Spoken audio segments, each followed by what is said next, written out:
Hi there, and welcome to Lost in Literature. I'll be doing Bonku Babu's friend today, and in particular, I'll be taking up settings. The setting in Bonku Babu's friend. What do we mean by setting? Basically, uh, setting means um, the the time and the place in which a story exists. All right. Now this gives a lot of uh, credibility to the story. It makes the story believable, and not only that, we get a kind of fuller experience of the story because we know where it is happening, and we know what is happening and when it is happening. So there is this kind of unity of time, place, and action. And these details really make it a complete, a more enhanced experience of story telling and reading.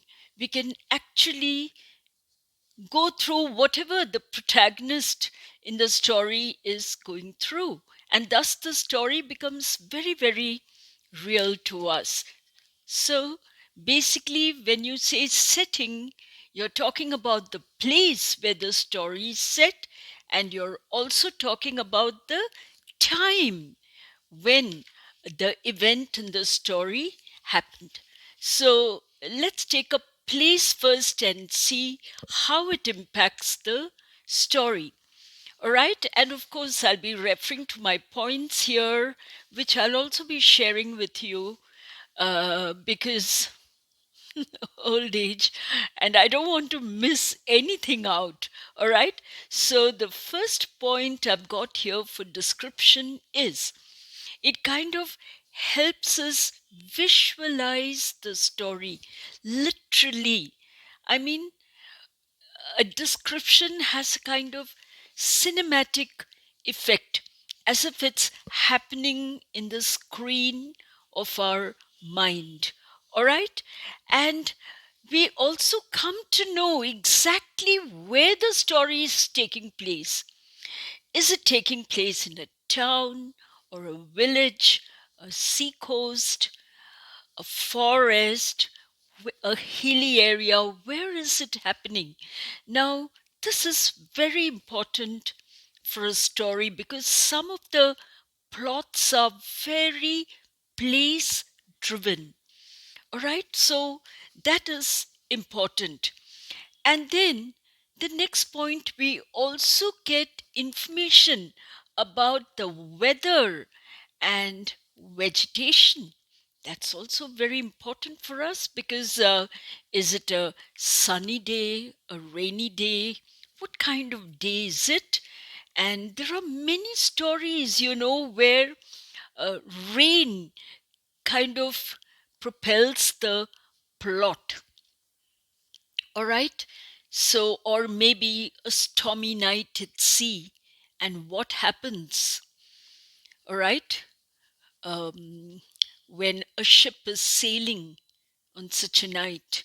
So, the weather matters. All right.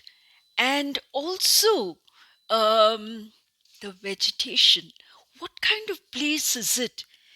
Do we have thick vegetation or is it sparsely vegetated? What kind of trees grow there? What kind of plants, undergrowth, shrubs?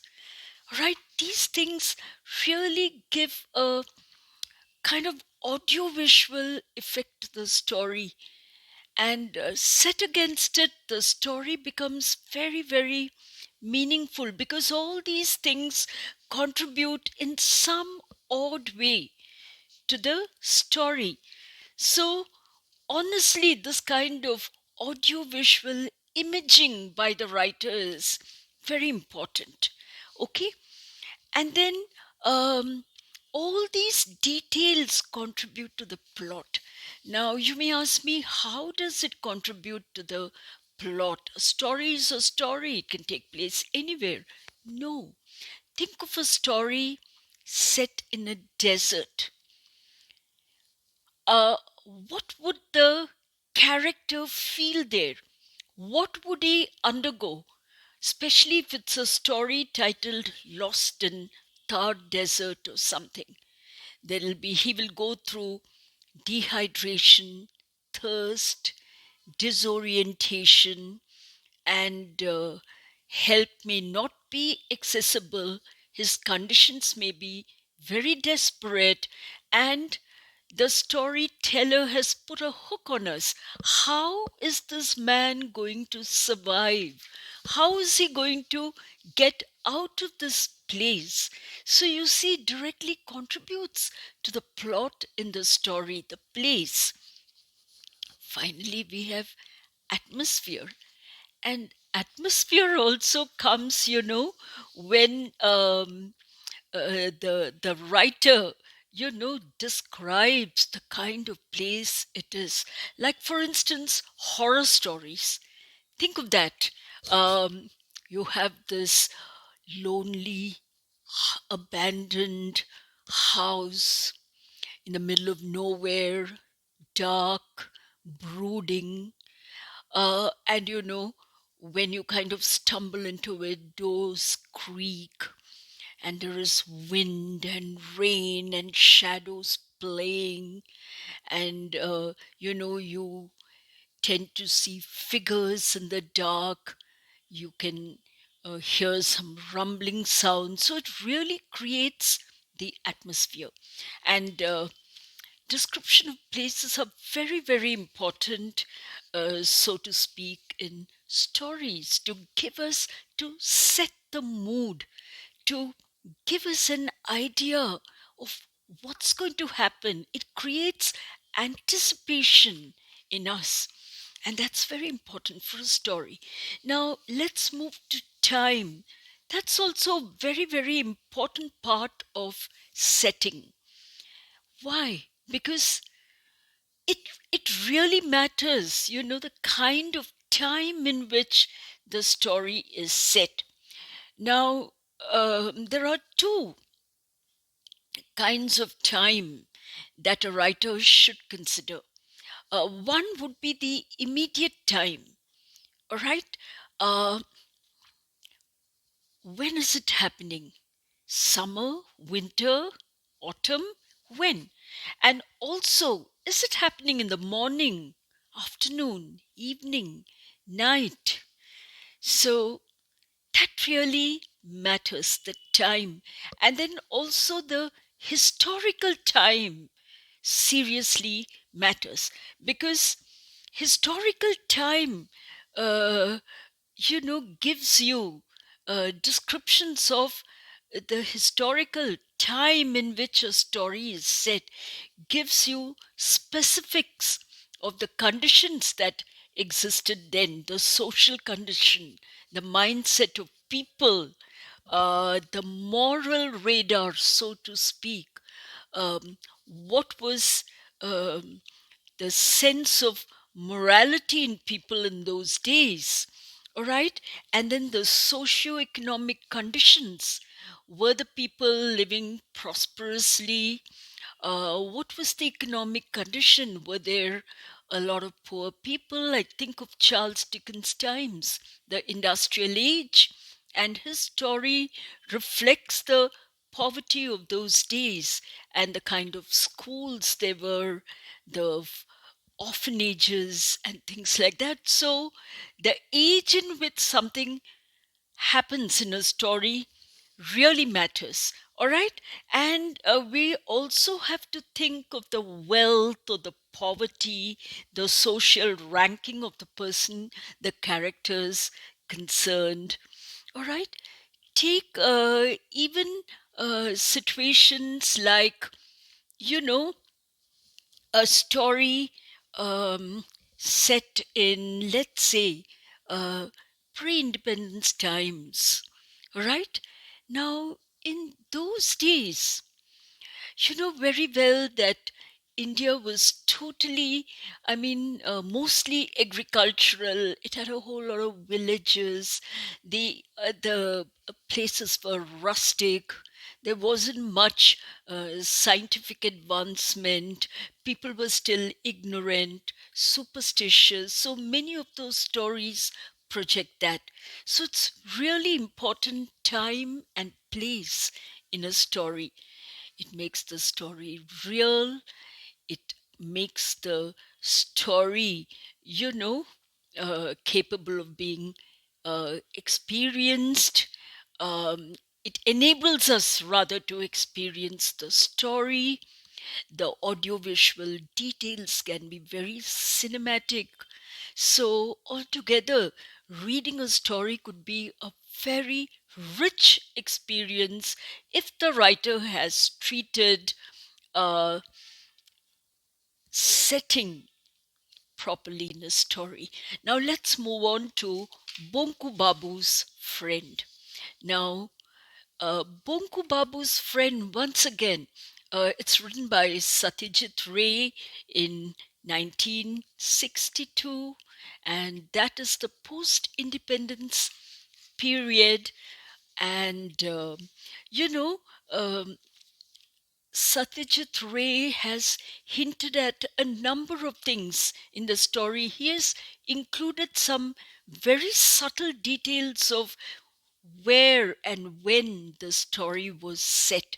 It's not the kind of happening that will take place today, all right? Because we are more savvy, we are more knowledgeable. But in those days, people were not so educated. Most of them were villagers, and so the setup is entirely different. And Bonku Babu's friend, this particular story is set in a village called Kankargachi. Kankargachi is one of those typical old world villages. Of course, not today. Today, it's a very elite, very cosmopolitan kind of a place. But in the earlier times, it was a village. All right. And in terms of setting within the village, well, apart from being a typical village, it had this village primary school, a small time school, which kind of made children as literate as possible. But again, children, uh, who make up the major part of a school naturally, they were like children anywhere else, totally naughty, wicked. And you have Bonku Babu as a geography teacher there. Look at the way Satyajit Ray has chosen the profession. Uh, a geography teacher. He has a wider, broader understanding of the world. He may not have traveled physically, but he has a better understanding of the world. His world may be limited, but he knows quite a lot of facts about it. And then, of course, the other place that Satyajit Ray has mentioned is Sripati Majumdar's house. Now, this house was a kind of social hub.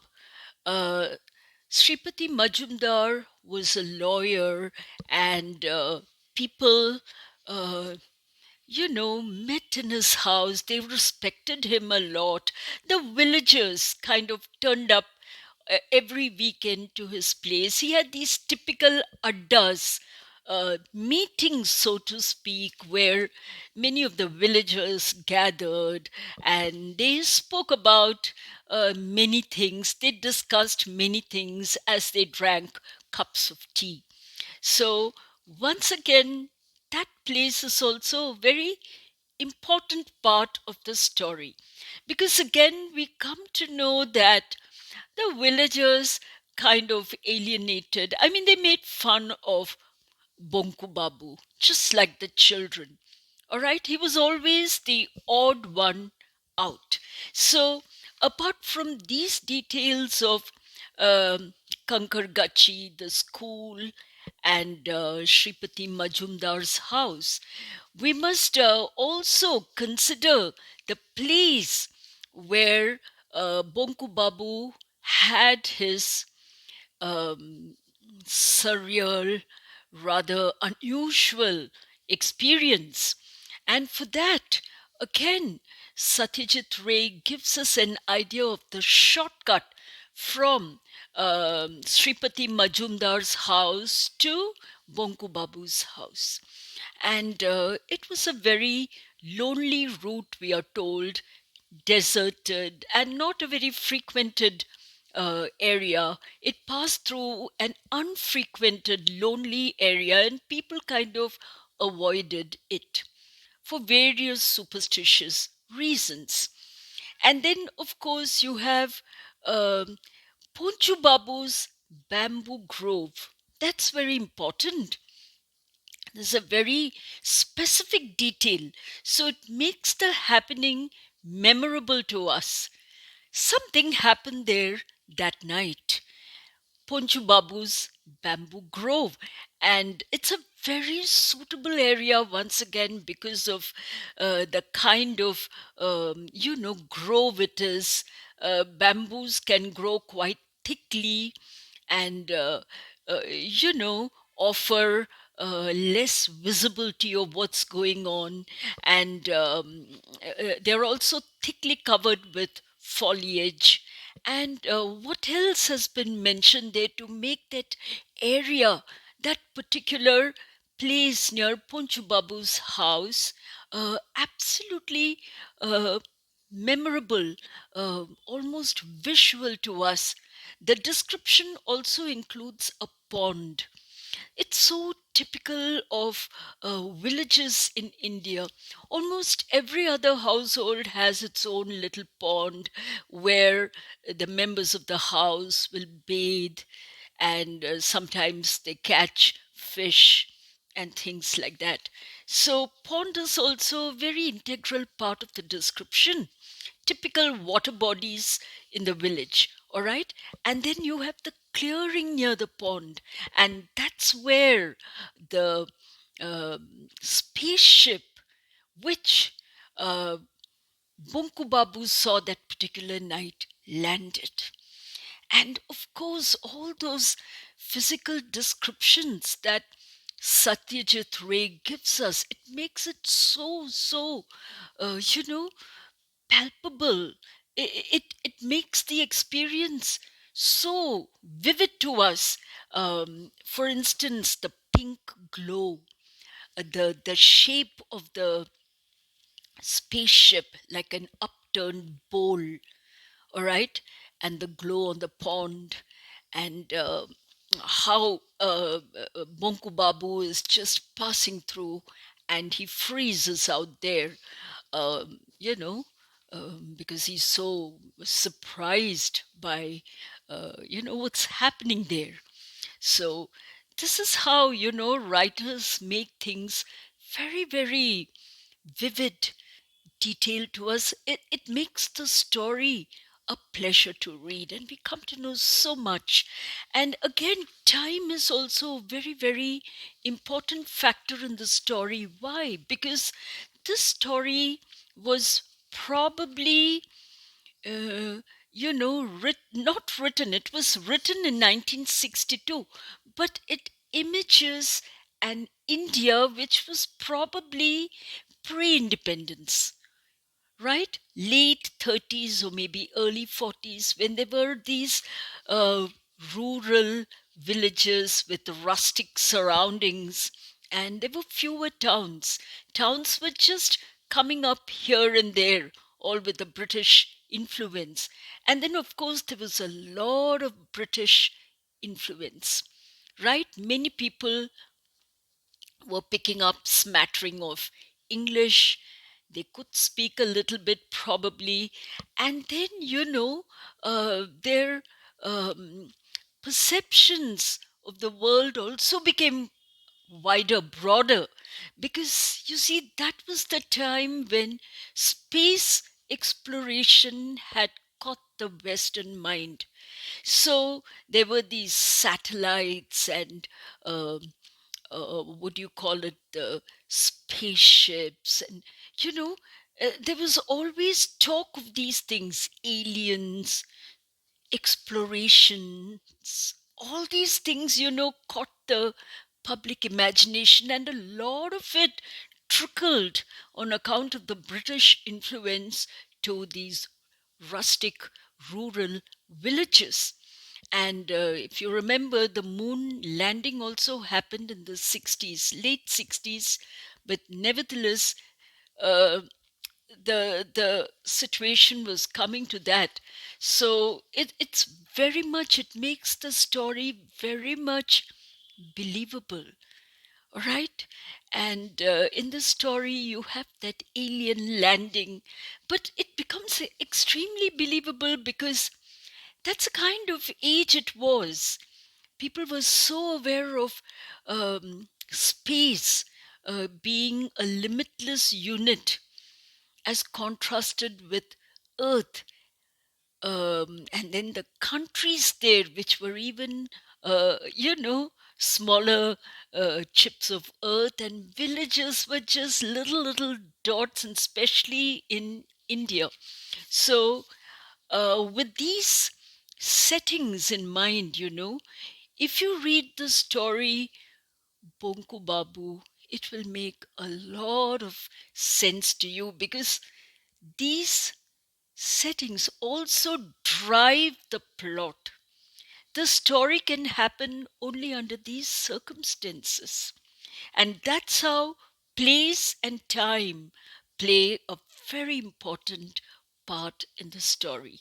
So, I'll be signing off now, but be in touch because I'll be taking up different aspects of the short story like plot, theme, characterization, conflict, etc. So each time I would be taking up a segment of it. All right. So thank you so much. And if you like it, do hit a like and subscribe to Lost in Literature. Right? Bye then.